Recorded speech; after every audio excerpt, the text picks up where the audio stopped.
Этого момента новые депутаты Ошского городского кенеша ждали целый месяц. Сегодня председатель территориальной избирательной комиссии вручал им мандаты. Напомним, 45-местный городской кенеш прошли представители 6 политических партий. И сегодня же 3 из них объявили о создании коалиции большинства. Итак, в правящий альянс вошли СДПК «Бирбол» и «Мекеним Кыргызстан». А остальные 3 фракции – Республика Атажурт, Кыргызстан и Юнигуй Прогресс – таким образом становятся оппозиционными. Демек, Курамга Эркебаев Тасимат, Орунбаев Метербек, Шоноев Бакыт.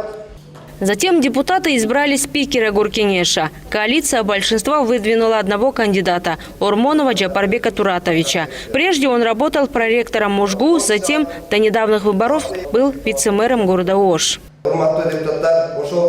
Уважаемые депутаты, народ нам доверил решать социально-экономические проблемы города. И поэтому мы не должны забывать о доверии наших избирателей. И должны весь свой потенциал направить на развитие нашего города. Для того, чтобы построить мир, стабильность и поднять экономику в нашем многонациональном городе. И для этого у нас есть хорошие возможности.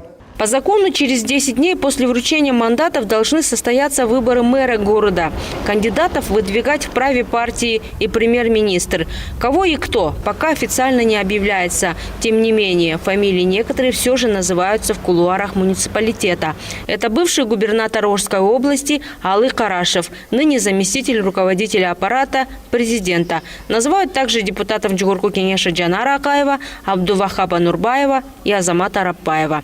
Говорят, что шансы остаться на посту мэра будет и у сегодняшнего градоначальника Айтмамата Кадырбаева.